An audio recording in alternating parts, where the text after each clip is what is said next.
been a trend. Yeah. We're forever a part of the culture. HBCU Pulse always has you on lock. From the shade room to your favorite news feed, and now on your TV and radio. We are the #1 outlet for HBCU culture. Follow HBCU Pulse on social media and visit hbcupulse.com to stay up to date on what's going on in the HBCU community. Hey, what's going on, everybody? This is Randall Barnes, the founder of HBCU Pulse and host of HBCU Pulse Radio, in the building for another special edition of the show on today, where we are doing the HBCU Experience interviews. Once again, day 2, the HBCU Band Alumna 3rd edition, coming soon on Amazon. And we also know what else is coming soon. Football season is coming soon. MEAC Challenge next Saturday. Why is it not next week yet? I'm so ready for football. I'm so ready for band content.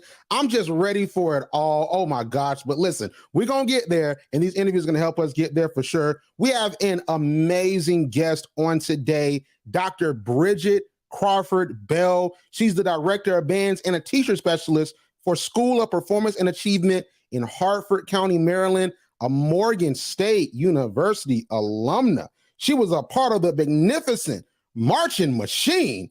That's a name, man. That's a name, right? I was like, man, Morgan's band is called the Magnificent Marching Machine.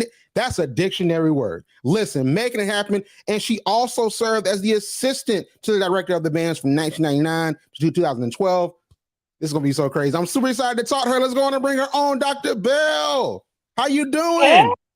Hey, Randall, what an amazing introduction. Come on. I love it. That was a great introduction. How are you? I'm amazing. Listen, you are big time. You hosted a marching band podcast. You tapped in with Morgan State. Listen, I'm just excited to talk to you. Like, how are you feeling? I'm feeling good. All glory and honor goes to God for sure. I'm just blessed to be on this journey right now. So listen, the journey, what's part of the journey is the book, The HBCU Experience, the HBC Band Alumni 3rd edition. So you're in the book, you're writing about your experience. How does it feel? You know, it feels amazing. I feel honored and blessed to have been asked to contribute again. I was in the 1st edition, and to come on as the expert author this time for the 3rd edition. You know, I'd like to give a shout out to Dr. Ashley Little, my Delta soror. Hey. So thank you to lead author, my Tau Beta Sigma soror, Christy Walker. Thank you so much for pulling me right back in and always being just an amazing support system. So I'm honored to be a part of this edition. I love it. I love it. So listen, the Magnificent Marching Machine. That is you a name. Say it. That's a magnificent. You know, like that. Like that's a word. See, I read a lot. So magnificent. I get magnificent a lot. Rick Ross had a song called Magnificent, and what's so crazy is that the instrumentation on that song was amazing, inspired by Morgan State. You feel what I'm saying? So, like, listen, like we got to talk about it. So, I want you just to let us know, like, why did you decide to go to Morgan State University? Why did you choose Morgan State as your HBCU? That is an amazing question. So first and foremost, I grew up, so family's originally from Alabama, but I grew up in Baltimore, right? And where I grew up was not far at all. Matter of fact, from my house, I could almost basically hear the band practicing when I was a kid. And each day, so my dad was a huge football person, and so he would take me out there. He's like watching the team, and I'm like, no, I want to see the band. This is as a little kid. I want to see the band. I want to see the band. But believe it or not, that wasn't my first choice school. I actually wasn't going to go to Morgan State. Being from Alabama, baby, I was set. I had my mind set on either Alabama State, but you have to realize before the days of social media as it is now, everybody only saw Grambling and Southern on TV, right? So Bayou Classic. I was a huge Grambling fan. They had my heart, y'all. They had my heart. I was a huge fan. So my decision actually, when I started applying, I applied to three major schools, HBCUs, Alabama State, Grambling, which was my then number 1, and Morgan State. But as it so happened to be, my senior year, Morgan State ended up playing Grambling right here in Baltimore. How crazy is that? At a stadium that was basically walking distance from my house. And when I tell you I got to see the ins and outs of how things, I watched Morgan practice, I watched their energy, and I watched their happen. I was like, I kind of know them, but just wait till Grambling get here. Like, that's my band. I've been watching them on TV. I was so excited. But I didn't make that decision. Like, the game changed my heart, changed my mind. I was sold that day, 1994, Memorial Stadium. I'm telling y'all my age. Sorry, telling y'all my age. I was sold on Morgan State University because of the Magnificent Marching Machine. You know, just hearing you say that story brings up something that I was actually thinking about today, because you have the HBCU New York Classic and you have Morehouse and Albany State. They're playing against each other on September the 16th. Last year was Howard in Morehouse. And one thing I always think about is the inception of classics. And the football classic in itself was a recruiting tool. Like, you wanted to go to different places where HBCUs weren't to introduce HBCU culture to California, to up north, to the Midwest, right? So hearing that story, hearing you tell that story really reminds me that while like HBCU football and HBCU band can be used as a recruitment tool. So I want to talk to you about that. Like, how did HBCU band culture get like really influence your life? Because you say you watched the Bayou Classic. I'm looking at it from different, because I got social media. I'm all in social media. You didn't have that, but you had the Bayou Classic, and then of course you were only so far away from Morgan State. So how did that band culture really impact your life even before you got to Morgan State?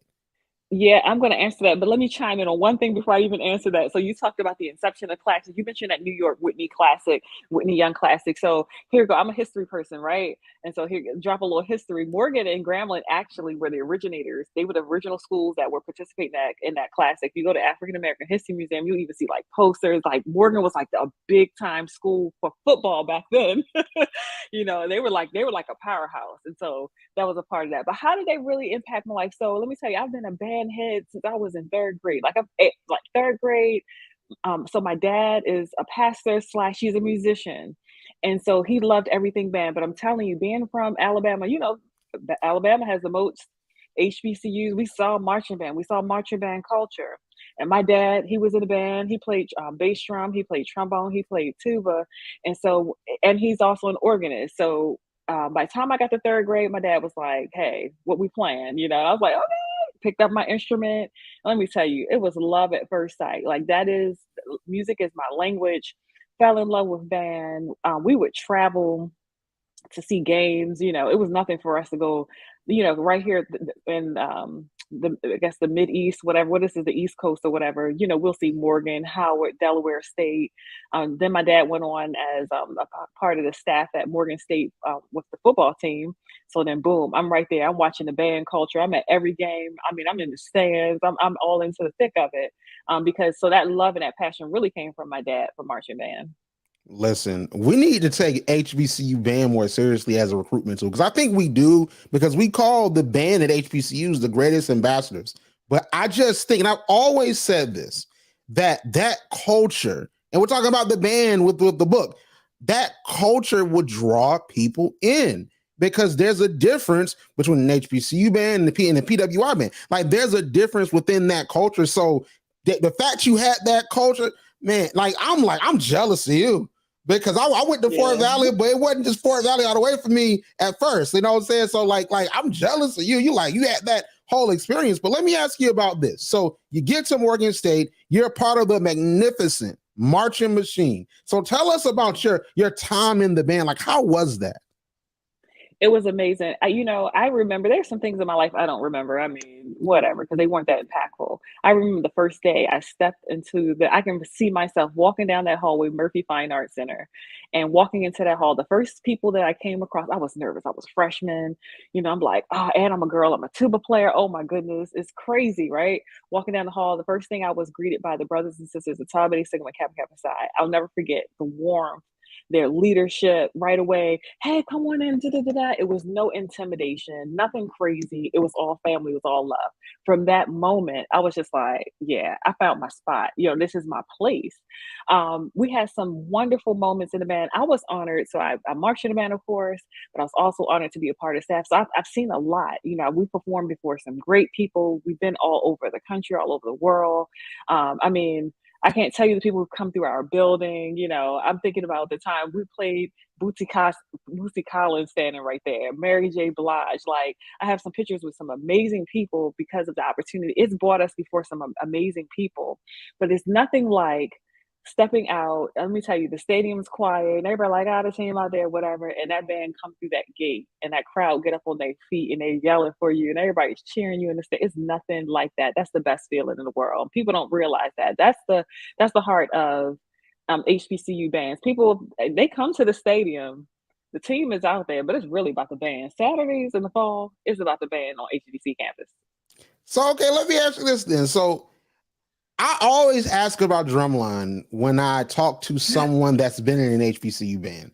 But my whole entire thing is I don't want to be repetitive. All right. And then all the answers are always different. But I don't want to be repetitive. Yeah. So I'm going to ask about this. There is a portion of drumline that is etched in my memory from the first time I watched it when I was like 5 years old. And it's more relevant now to me because of what I do.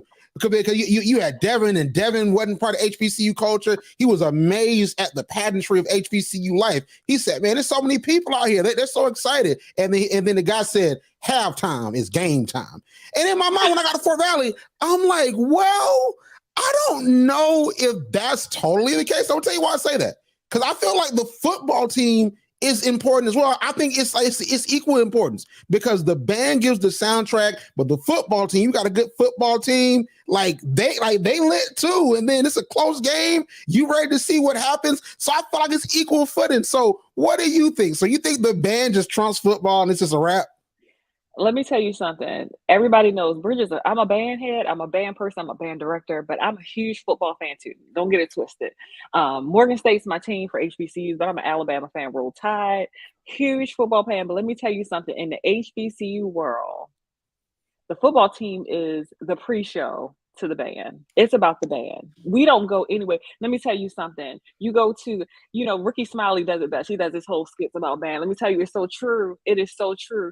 When an HBCU band is about to take that field halftime, everybody's coming in. If they tailgate and they're going to come into the stadium because they want to see the band. They're going to leave after we're done, maybe, but everybody's going to come in. Nobody's going to the concession stands. No. Go to a PWI. You go to a PWI, that's everybody runs to the concession stand, bathroom at halftime. Nobody don't see the band. I'm just saying, it's about the band. In the HBC world, we're the ones who bring the ticket sales. To be honest, if you think about the big classic games that happen every year, you look at, for instance, Bayou Classic. You look at the Florida Classic. You look at all the Battle of the Bands that's happening. They have the Battle of the football teams. Like, who cares? The Battle of the Bands. We are the ticket. People come and if people want to come to see. They want that entertainment. People are going to sit near the band. They're going to get hyped with the band. I'm telling you, they're nice. It's nice that they're out there on the field. We're going to cheer them on.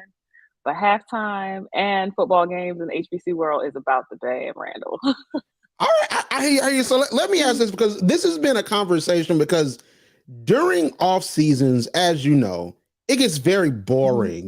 We talk about the same thing, especially in the HBCU spectrum, because there's only so much that we can talk about HBCU football when there's not like a polarizing figure like a Deion Sanders in the space. Because we like HBCU football's been going on before and after Deion Sanders, but like he was a polarizing figure. So it's like, hey, he's giving us more to talk about. But in a typical year, 2019, 2023, it's not a lot to talk about in the offseason. So when the ESPN Band of the Year competition was announced, there was a narrative and a conversation that was going on about HBCU fans not being football fans. Like, hey, HBCU fans are really football fans. It's the pageantry. It's the band. And the argument was that takes away from the experience. So as a professional, you have years in this. What is your opinion on that? Do you think that the love of the pageantry more than football takes away from the experience, or do you think that it's our experience and we should own it? Let me tell you something. It's all about culture, right? People don't understand our culture. and they never really will. Pageantry, music, dance, celebration, that's who we are as a people, right? So everything we do is about community, it's about family, it's about pageantry, we bring everything together. It's, really, so we talk, we're gonna talk our junk, I talk our band junk, but it's all love. It's about the football team, it's about the families, it's about the Greek organizations, it's about the cheerleaders. Everything is what make our experience so much more richer, so much, it's who cannot love HBCU world, people of color. Our experiences really are just amazing. Everybody's trying to duplicate it. The PWIs are trying to duplicate that experience now. You can't duplicate what naturally comes to us. We've figured out how to make this really unique to ourselves. It's just unfortunate now that other people outside of the culture are learning to monopolize on what we've already established. They're making money off of it, and we haven't figured out how to control our own narrative. I've been preaching that on our podcast everywhere for years. We have to control our own narrative. I love the fact that we have some people of color now sponsoring our battle of bands, giving back to our schools. I love it. I'm so excited about the ESPN initiative as well to celebrate our pageantry. We love it. We want to continue to see that grow. But it's a total experience. It's the whole shebang. You can't separate the package for real. I love it. I love it. And like when you said that, just the HBC band swagger comes naturally.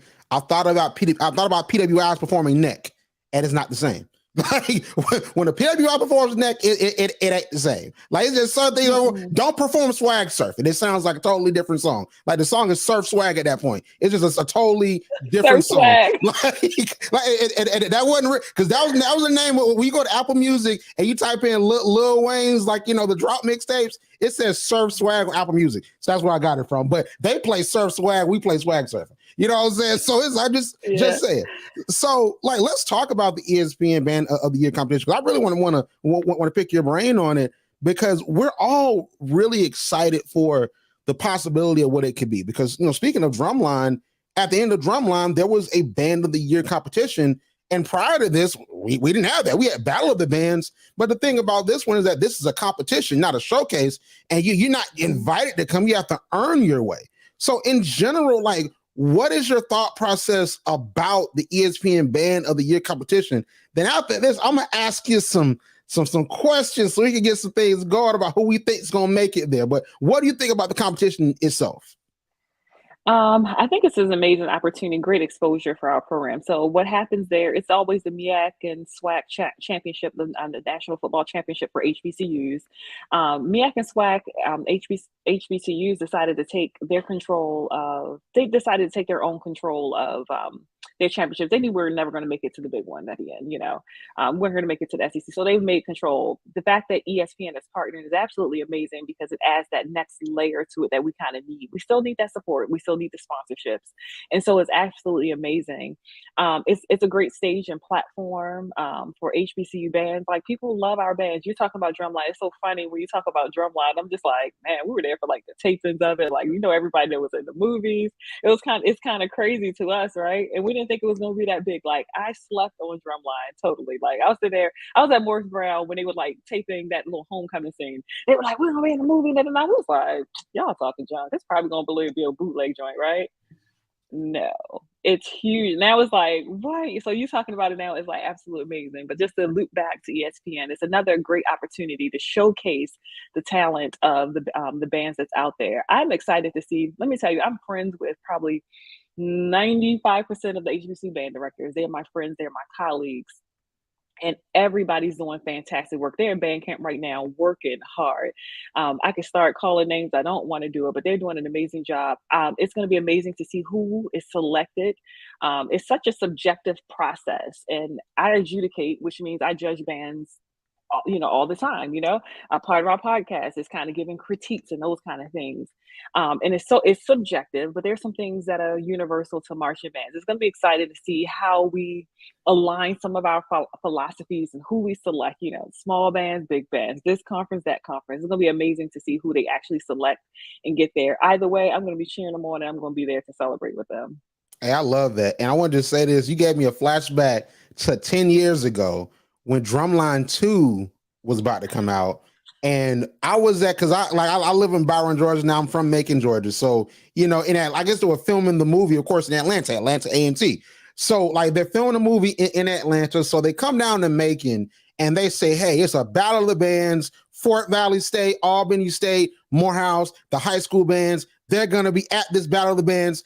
Mercer University, like that's the University of Macon. It's packed with people, so many Black people, so just so much. It's packed, right? It's almost like a homecoming. And they say, listen, y'all get loud. They about to film for Drumline 2 right now. And everybody just lit like, yeah, we here. Watch that movie 2014. We weren't in. So I was like, because it was a little moment at the end. I'm like, is that Mercer University? No, it's not.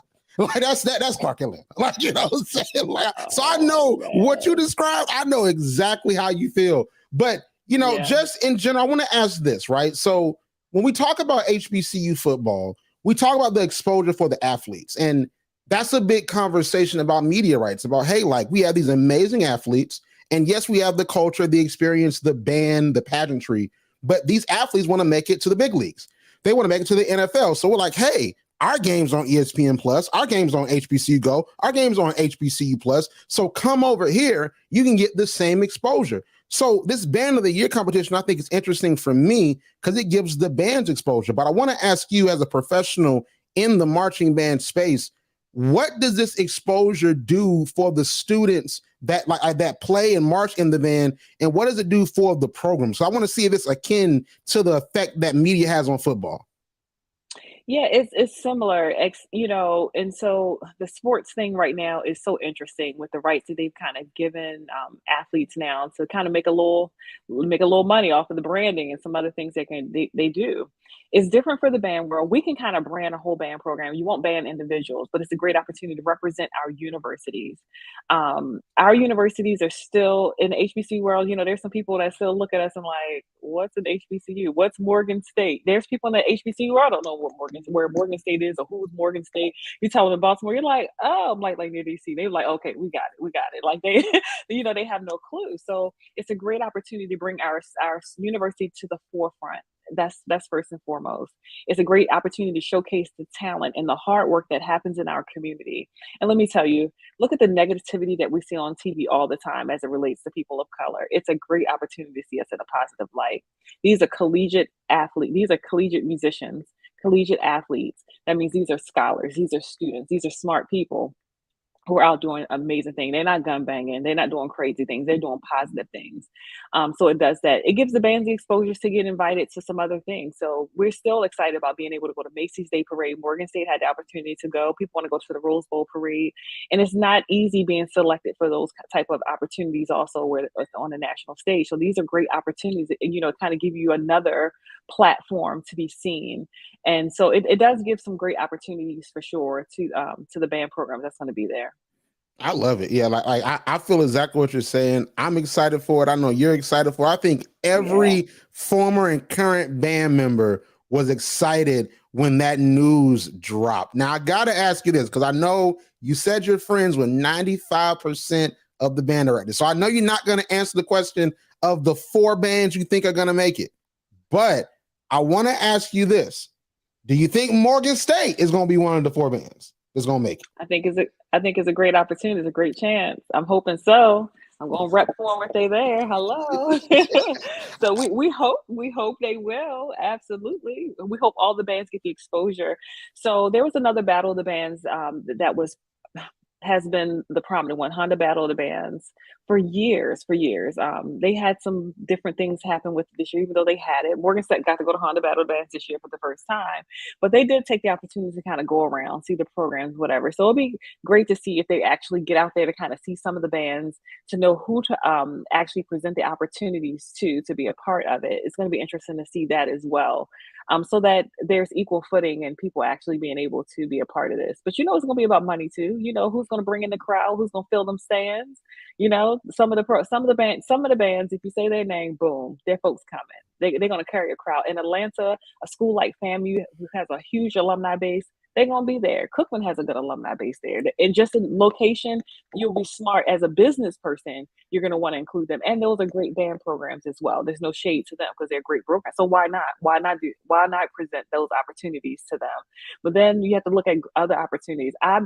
I anticipate you're going to get FAMU or Cookman or both. I anticipate North Carolina A&T. Those are your money bangers right there. I anticipate Southern University and or Jackson State. I anticipate those as for the bigger programs. I anticipate some of the smaller programs who get some recognition. I would love to see a Norfolk State in there. Oh my goodness, Norfolk will represent. And they're not small, but they're not as big as some of the other programs. I would love to see a Kentucky State and a Lincoln, Missouri, and some others as a part of it. And so it'll be interesting to see how the selection kind of happens. I love it. And like you mentioned the D2 bands, like what I really want in these conversations, because there's been a lot of conversations where oftentimes when we talk about HBCU sports and HBCU bands, we list HBCUs that we think are dope. It's like, well, Jackson State, Southern, Grambling, Morgan State. And I'm just like, could y'all mention Fort Valley in either of those two conversations? Because it's like we got a good football team and the Blue Machine Marching Band. All right, the Blue Machine Marching Band is like that too, because that's a sleeper. Because Benedict, they're like that. Benedict, Miles is like that. Like they have the numbers, they have the sound. But like Fort Valley, I've seen the buildup, and now like we getting those numbers too. So I'm like, we might be there. Fort Valley definitely got some good motion. Miles College, that's another great band program. My good brothers, Snipes is over there, always doing amazing work. You know, like I said, you can't go wrong selecting most of these band programs. They're going to come out and put on a good show. They're gonna entertain. And I look forward to seeing the honors that these directors are going to get for the work that they're doing. Honestly, because I'm not going to throw shade to any of the band directors. I see the work. I see the blood, sweat, and tears. Numbers. We can't even play the numbers game at this point because it has a lot to do with so many things: university factors, funding, so much, getting kids retention, getting kids in college, getting kids to want to stay in college. Admission standards. There's so many things that relates to that. I've lived through it all at Morgan State. Like we've gone on our wave as well, just like Fort Valley. Fort Valley has some heyday years, and I look forward. I think they have a new director. I look forward to seeing their continued come up as well. Yes. So listen, I'm just excited for it all, and I'm excited about the book, The HBC Experience, the HBC Band Alumni 3rd edition. This is your second time in this edition. Hey. So you say you in the first edition. So I know the 3rd edition is a whole new wave. So what are you talking about in this version of the book? Yeah, so it's just me sharing my experience. Why I'm why I was selected, just an insight, and I think that's all the author's standpoint, the insight into the HBCU world. We want people to be able to understand why we select our universities, what made us stay, our pivotal moments. I'm hoping some high school kids get these books in their hands and they're looking at all the universities that's represented in there. I'm hoping it's getting kids hyped about going to college. Like we want kids to go to college, right? And so I'm hoping it gets them even excited about that. Like we're able to share our stories and our opportunities. And so that's the angle we're taking. Once again, where we can add some historical reference to is amazing. I love histories. I love facts. I had the opportunity to lead some things with our retired director, Dr. Melvin Miles, as he retired after 49 years as the director of bands at Morgan State University. I had the opportunity to lead his history session, just talking in depth, 49 years of experience in the HBC world. The things that he got to see, the development of the Morgan State University band program. I was honored to be a part of that venture, to be a part of that journey, to share that with him. And so we're hoping those kind of stories are really going to come out in this 3rd edition. Wait, hold up. 49 years? 49 years. When he start? When he started? When he finished? Like when he start? When he finished his tenure? Yeah. So he finished. We did his retirement celebration in 2021. And so backtrack 49 years in the 70s, he was there. He's been in the thrust of it. He got to see every development stage of that Morgan State. And the funny part is that's the years he worked there. He also graduated from there, even as a high school student. They brought him in to be a part of the program. Dr. Melvin Miles, like whenever you have an opportunity, get him on your show. He will blow your mind. The wealth of information and knowledge just about life and world, HBCU band world, absolutely, but just about life and development of things. Like, he's an amazing person to talk to also. What? He's the band Eddie Robinson. Like, what? That's it. 49, That's it. 56. That's it. What? Like he saw Earth, Wind, and Fire and Gucci. Like he saw Tupac. He saw T.I. Look, all that. Think about that. We're celebrating the 50th year of hip hop. Like, he's seen like everything, literally. Seen it all and played it all. Seen it all, and he's a fabulous musician. So he's played with some of the biggest names in the country as well. So, yeah. I'm mystified by that. He was there for neck and swag surfing. That's crazy. Like, neck, swag surfing, all of it. The bump, the grind, all of it. Name it. He was there for it. When the line dances came out, he was there for that too. Play with him if you want to. He was there for swing dancing, all that stuff. That's it. What? Like, that is amazing. Wow. Like I'm like that is like, I wasn't expecting to hear that. You know what I'm saying? Like that, because like that level of information and history, like what the students were getting from that, because you just see every level. Because that's, what I say about Eddie Robinson is that he saw every level of football into the 90s. So like that's the same thing. Like, you see every level of band culture from even the inception of hip hop, like you said, the inception of hip hop. Like they weren't playing that at first. Now they start playing it. They start arranging it, putting it. That's crazy. Listen, magnificent. Yeah. That's magnificent. Listen, it's magnificent. I am so honored to have been able to study under one of the greatest musicians and people that I know, Dr. Melvin Miles. I'm telling you, wealth of knowledge. He poured so much. Like, everything that comes from me is a direct reflection musically of what he has poured into his students, not just me, to all of his students. Yeah, he's amazing. Wow. So I know, just with the history he dropped on you and the amazing experience that you had at Morgan State, you're pouring it into your students. You're making amazing things happen. So I appreciate you for what you're doing as an educator. Yeah. My brother is in band, so I know the feeling. I know what these students, like how these students love band, how it enriches their lives. So thank you for what you're doing, and I really appreciate you for coming on. So before we go, tell everyone where they can find you on social media, and also how we can listen to the podcast. We can listen to the podcast too. Yeah, look us up on IG. So on IG, you can find me Bridgette6 on IG. Look, I'm getting used to it. I feel old, y'all. I'm telling you now. Look, I had to transition to Instagram. I was like, all right, let me post some stuff. Let me get going on here, because look, I was a Facebook girl. When Facebook started, I had a student account. I was getting up on there. I'm just saying. So Bridgette6, but the Marching Podcast is our broadcast. We hope to kick back into gear. We have to kick back into gear this season.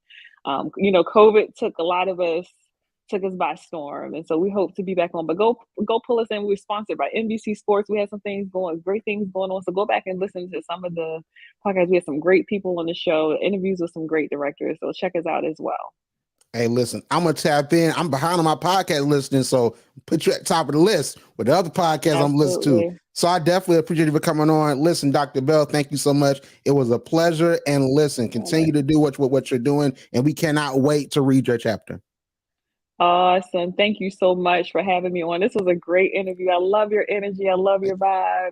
Look, you on the top of my list. Tap you in. I'm going to be a regular listener. So you did an amazing job, Randall. Thank you. Thank you so much, Dr. Bell. Thank you. Have a good one. You too. Listen, energy. This is amazing energy. I'm just so excited for this book, because band culture, it is something else, when it comes to band culture. And I know what band culture has done in my life and my family. So listen, make sure to get the HBC experience, the HBC Band Alumni 3rd edition, coming soon on Amazon. We just released the trailer.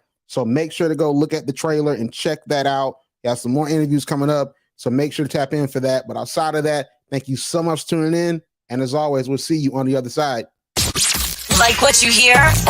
Yeah. Subscribe to HBCU Pulse Radio on Apple Podcasts, Spotify, or wherever you get your podcasts. Also, head to hbcupulse.com to stay up to date on what's going on in the HBCU community. Thank you for listening to HBCU Pulse Radio.